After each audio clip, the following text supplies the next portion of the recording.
Sisi Club Young Africans inafuata taratibu zote za usajili wa wachezaji na taratibu za mashindano. Mchezaji Mohamed Damaro ni mchezaji wa Singida Big Stars, na mchezaji huyu alipata usajili akiwa kama mchezaji mzawa Januari mwaka 2025, takriban mwaka mmoja na miezi kadhaa uliopita. Alikuwa amesajiliwa kama mchezaji wa Kitanzania, na katika utaratibu wa usajili ni kwamba ukisha msajili mchezaji unapata leseni. Ile leseni inakupa tafsiri ya kwamba mchezaji huyu ni mchezaji wa kigeni na mchezaji huyu ni mchezaji mzawa, kwa maana mchezaji Mtanzania.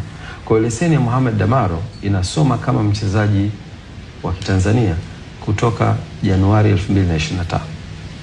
Sisi tukimtazama kwenye mifumo ambayo FIFA inaitambua, inaitwa TMS, Transfer Matching System, ndio mfumo wa usajili wa wachezaji wote duniani.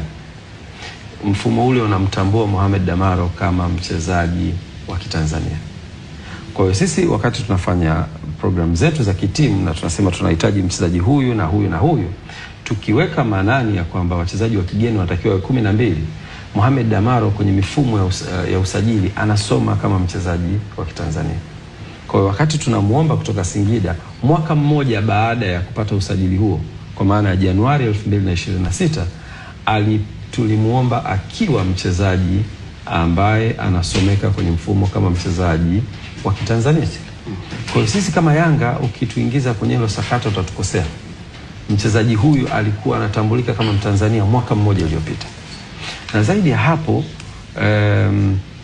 usajili wa msimu uliopita ulimruhusu kucheza nusu ya msimu, kwa maana Januari 25 mpaka mwisho wa msimu akiwa kama Mtanzania. Na baada ya hapo usajili mpya wa msimu huu wa 25 26 akapata leseni mpya tena inayomtambua kama Mtanzania. Na leseni hiyo sisi Januari wakati tunamuomba kutokea Singida alikuwa anaitumia leseni hiyo inayotolewa na mamlaka husika. Na mamlaka zenyewe ni mamlaka zinazoendesha mpira Tanzania, kwa maana TFF.